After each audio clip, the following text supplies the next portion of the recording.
then just let me see when it's Claire's turn, so I'll have to call her.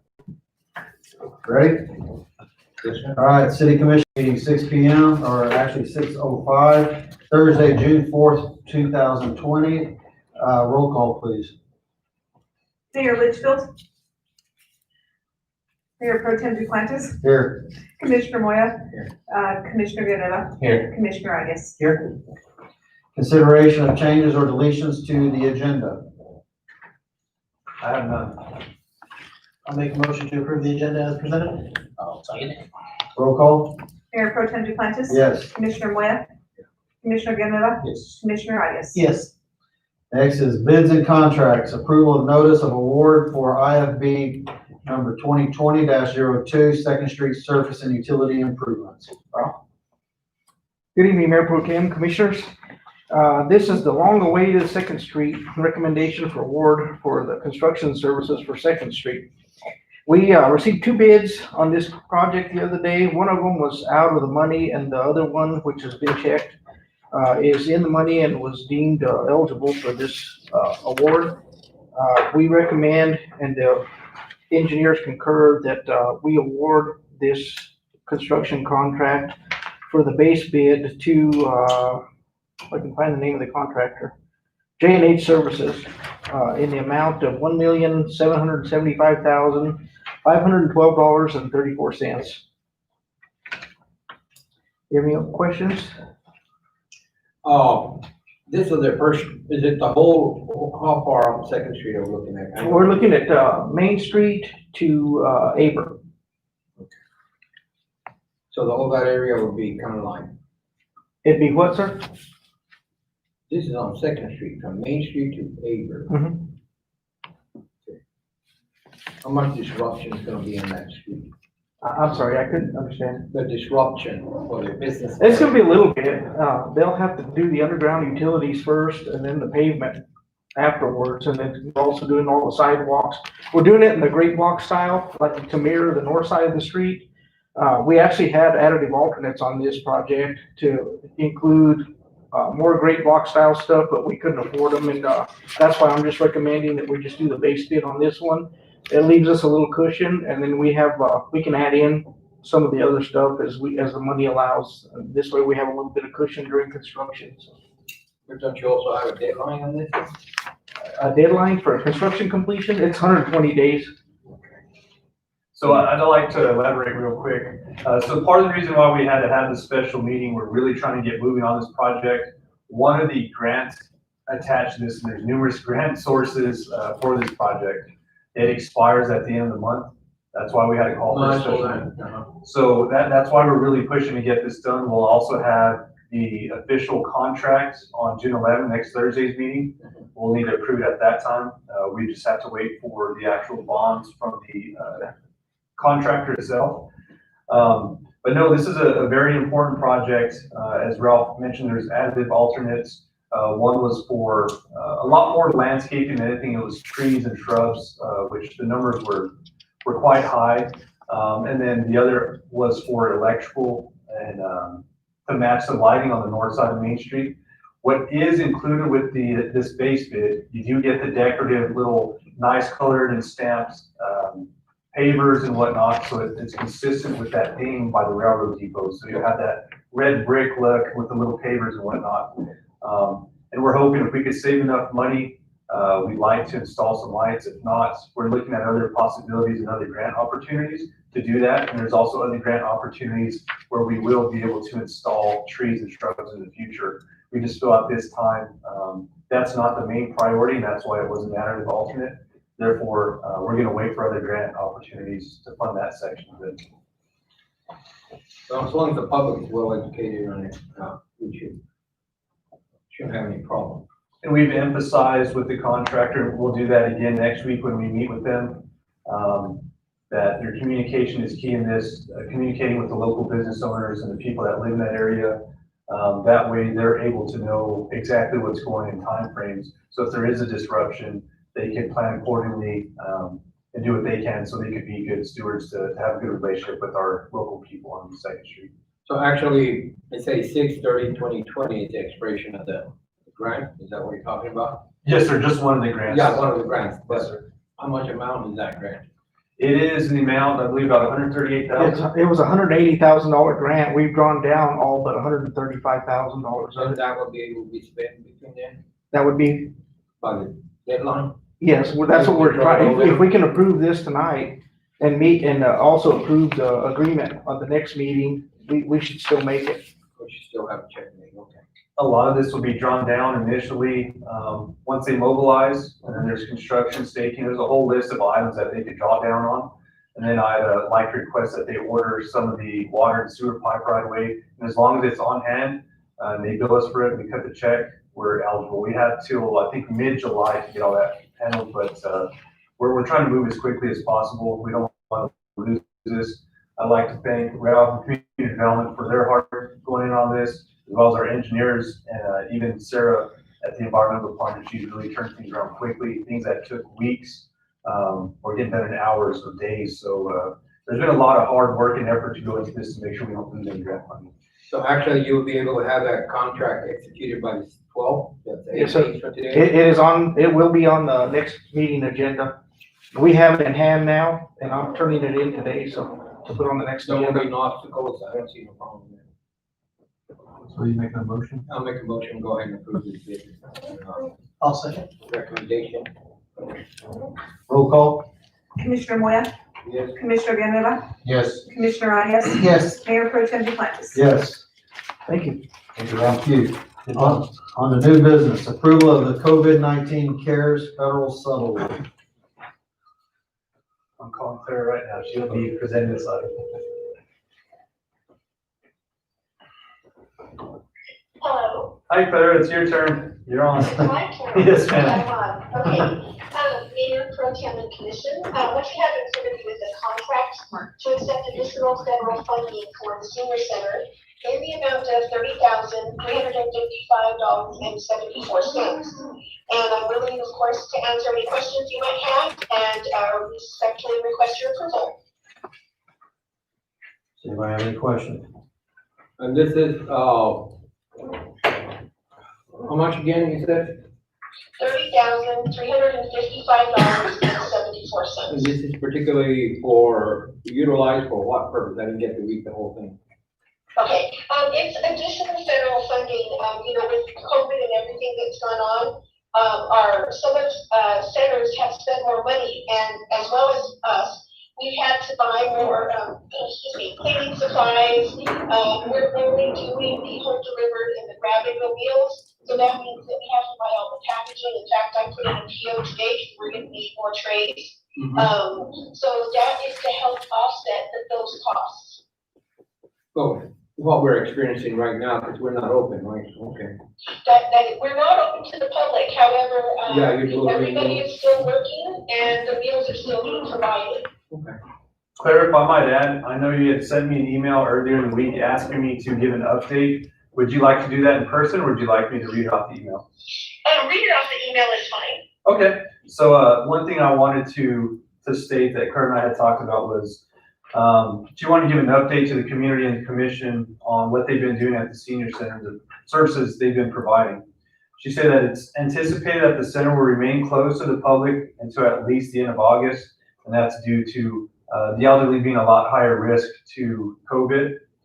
Senior centers will most likely be the last to open their doors due to the population that they serve. Although the center has been closed, staff has been working hard to provide meals and continue operations in a much different manner than accustomed to. 2,156 meals were packed and either delivered or picked up during the month of May, and 44 rides were given to seniors for essential needs such as groceries and appointments. 177 well check calls were made to check on seniors to ensure that they were doing okay and to find out if there are any needs we may need to assist with. We will continue to operate in this fashion until we are given permission to open. Services remain available for individuals 60 and older, and we encourage those who are interested in services or have questions to please contact the Senior Center for more information. So again, I'd really like to thank Claire and the whole staff at the Senior Center for their outstanding job during this difficult time. And they've been amazing. We need to make sure we need to take care of our seniors, and they've done a great job of it. Anything else you'd like to add, Clara? No, that's it. I just got a small question. I look over, I see the grant, I also see budget increase. How's that a budget increase? That was probably, go ahead. Oh, I'm sorry, go ahead. Okay, it's a budget increase because, so we're getting this money in this fiscal year, but it's federal funding, so we have to put it into our budget for this year because that's what we're accepting it. But we don't have to spend it until September 30th, which is the federal, quarter, I think it's it's the beginning of the federal fiscal year. So that's why there's an increase, is because we're going to add it to this year's budget. Okay, thank you. You're very welcome. Anybody else? I'd entertain a motion to approve the COVID-19 CARES federal subaward. Entertaining a motion. I'll second. Roll call, please. Commissioner Garvelia? Yes. Commissioner Arias? Yes. Mayor Pro Tem Duplantis? Yes. Commissioner Moya? Next on the agenda is. Thank Appreciate it. you. Thank you, everyone. Thank you, Claire. You too. Next on the agenda is the city manager's report. So I don't have much. It's been a short week, just a week since our last report. But one thing I would like to announce is myself and Mayor Pro Tem Duplantis had the pleasure of speaking with the District 4 engineer from NMDOT. We're able to express some of our concerns here on Main and Adams Street. And then I also was able to meet with Mr. Gallegos as well as Mr. Aragon out at the site where we've been talking about where it's washing out due to the drainage ditch. They will be looking into it. Preliminary talks, they seem to think it may not be an NMDOT ditch. So we're gonna have to go back to the drawing board and try to see who's willing to take responsibility, but they are researching it. He will get to me, he said hopefully by next week. They're gonna do research on their side and make sure all their right-of-way maps are correct and they don't show that the actual ditch is NMDOT's. But once we find out, then the city could take another approach, either reach out to the railroad to see if it's something that they may own. I could actually work on that in the meantime, just to be proactive. So it's not great news, but at least it's on the radar now. And I'm curious to see what possible solutions they have for the drainage issue on Main as well.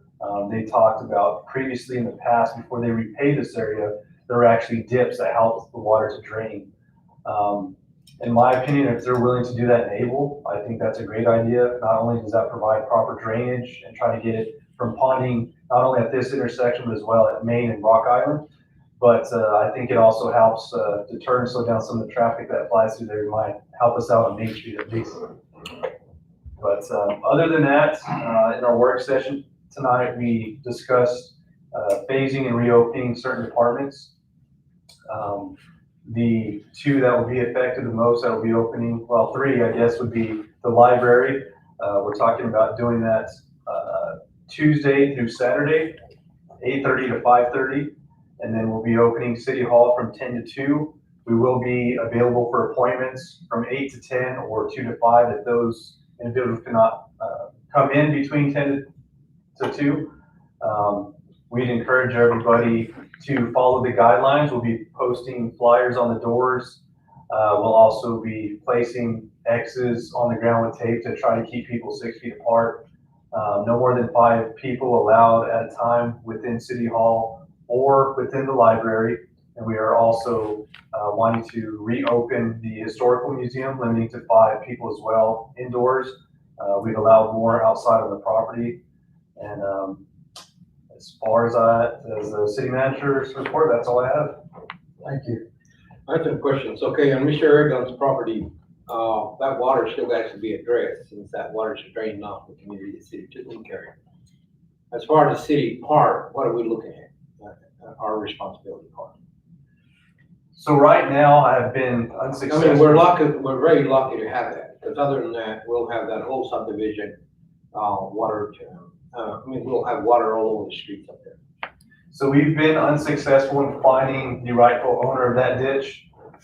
If we could try to find something that it does show it's the city's, I think it's our responsibility. No, I understand that part, but the part that I'm saying, the water that's coming off our street, it's our responsibility to actually direct it on how to get it where it does not flood our street.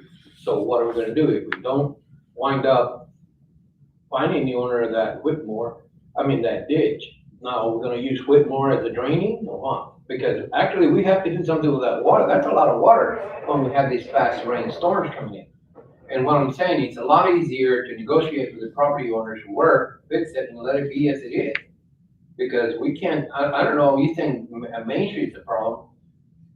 Try blocking that water, that, canal or whatever it is, that draining thing, and then we'll have more than a problem, because that's, they'll pond. Oh, I've seen it pond before when he can't even get into that irrigation ditch all the way up to, Herman Street. Yes, sir, and I agree, and another thing that, the district engineer, Mr. Guy, was expressed was they're also gonna maintain within the right of way where they know it is theirs for sure. Going over 54, there's an outlet, and he stated that there'll be some vegetation cleanup in that area. As far as the actual drainage ditch itself, I agree, if it's our responsibility, then I think we'll have to haul in some dirt. I think we'll need to take out some of the debris from the ditch. Definitely. I think we have to cut the trees, but only if we can prove it's ours. I feel there's a lot of liability. I understand that point, but I understand also a point that if we were to go to court, we would be liable because it is our water from our street. It is draining, We can sit here and say, no. Yes, we're liable for that water because it's coming directly out of our streets. We do not have adequate draining for those streets. Maybe we can work with the highway department, see if there's any kind of funding to try and see how we can work on getting that. I know that once we touch it, we get into more trouble, but the whole deal is sooner or later, we might as well face the problem. We can't have those residents having the water back all the way back into their home. Because if that was happening to me, out of spite, I would get a surveyor again and try and bury I would just cover the whole ditch and then it'll be back on. This is not right. Find out who owns it. Well, no, I think some of it, I think you get into the easement, which is railroad property, and then the other part would be the landowner. But because for years and years, it has been utilized by the city as a draining ditch, because I used to drain directly into Tuncurry Lake.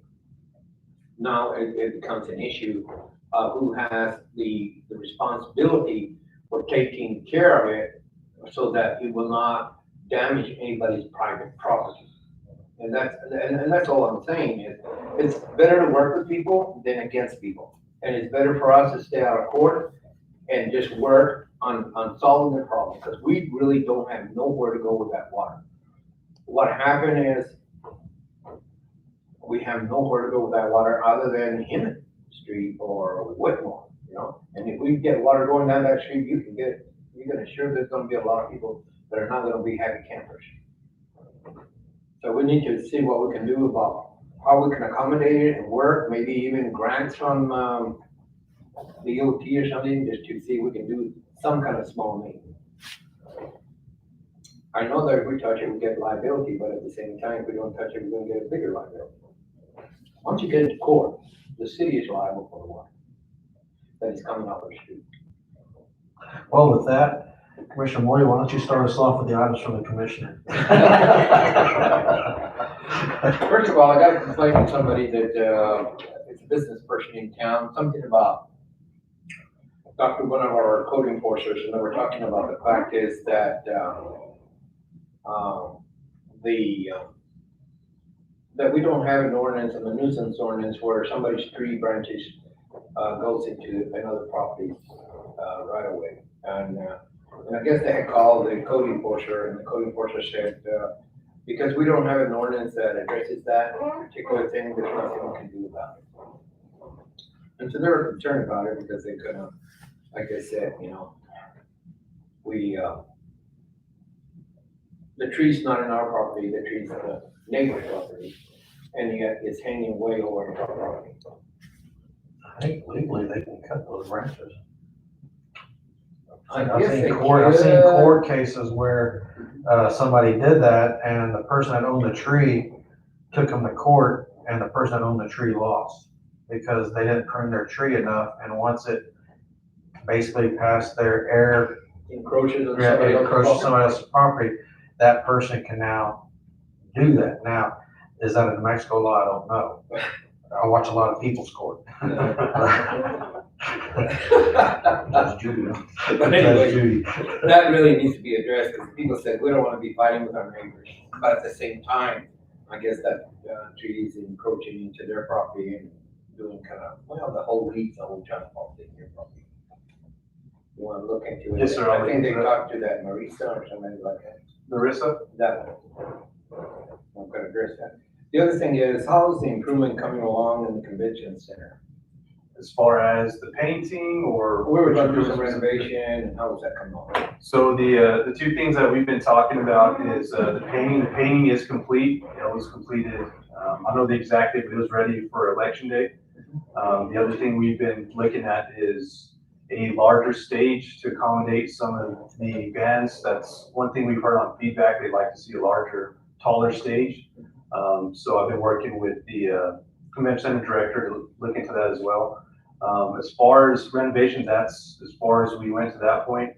I did walk through there the other day and I had my own ideas. I'd like to see the restrooms renovated as they were on the other side. I'd like to see some of the stalls updated. There's quite a few ideas that I have, but we're waiting for the next fiscal year budget to start moving on that.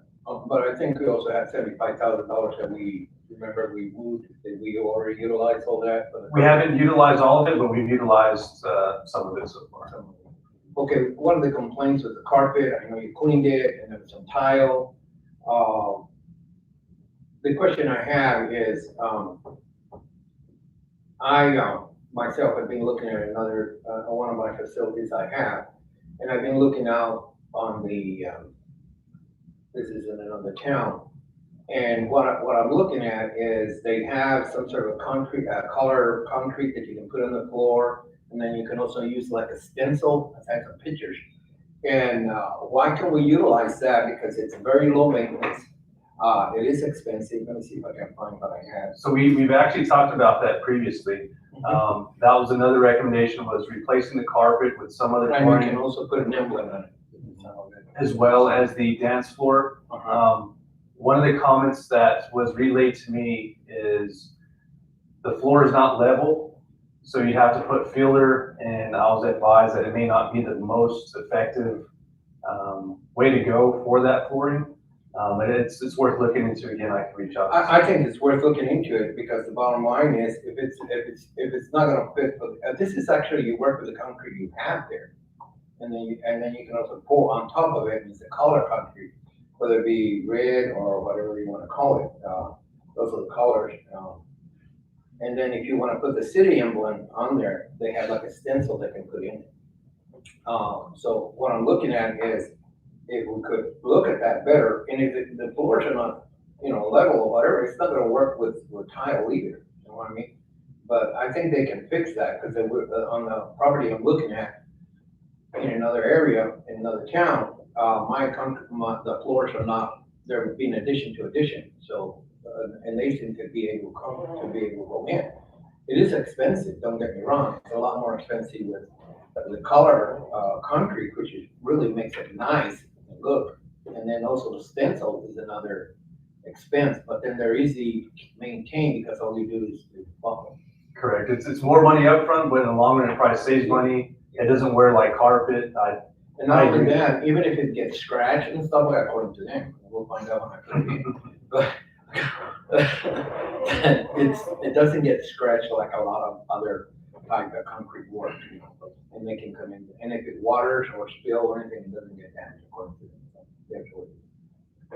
Anyway, I just wanted to bring that up, because I know the convention center, we should make it very attractive, put a good emblem, our city emblem in there, and everything else that goes with it. That is a big goal of mine, is definitely renovating that and getting it more modern, a lot better within this next fiscal year. Yeah, and it'll make it look nice, that concrete, but I got some pictures here, let me see. I think would be ideal for this. That's a stencil, and then this is the color, different color. Those are the different colors of the concrete. So guys, pretty good. They're doing a lot of work in Tucumcari right now also. They're doing Lowe's or something like that also. So, anyway, that's all I have. Commissioner Villanueva? Yes, I got one thing I needed bring up, I should have brought it at the last meeting, but I didn't. I just want to thank, Ruby's Diner for helping the seniors. Supposedly, I guess they give them food and drinks. I want to thank Ruby and Dennis and Denise. Oh, that's nice. And I had a complaint about a pothole behind the museum. Did they ever fix that one? I am not sure. It's directly behind the museum, the historical museum. Yes, sir. And I would look into it. anything about Rock Island, if we could lower the speed limit or get the officers to patrol it? So I asked the police chief a while back, and they're adding it to their list of places to patrol. They just said they're limited on their numbers, and there's a lot of places to keep an eye on, but they're definitely, it's on the radar. Then there's another complaint, I don't know what road that is, it's Monroe, ain't it? Further Museum. to the west. The Anderson or Monroe. The north and south. Monroe. There's a stop sign, I guess when you're coming from the north, I guess tree branches are covering it. And supposedly, I guess the owner parks the van too close to the stop sign, people don't see it. I don't know what we can do about that. We could definitely do something about it. If you could give me an exact address, that would help out a lot. But you think it's maybe Monroe or Adams? I think it's Monroe, the one right behind the museum, no? Behind the historical museum, same place? Yeah, there's a stop sign. I'm Monroe, and then behind the museum would be It'd be Monroe. It's Monroe. Monroe, yeah. Supposedly there's a stop sign on south and north, no?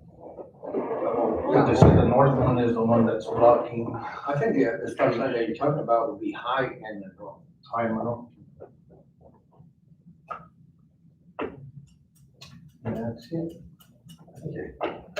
Commissioner Arias. Thank you, Mayor Pro Tem.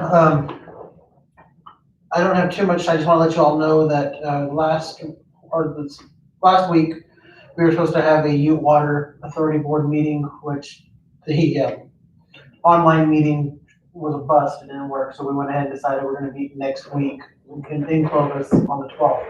So I'll be attending that. This board, of course, is the one that sets the rate fees for the water that we're having.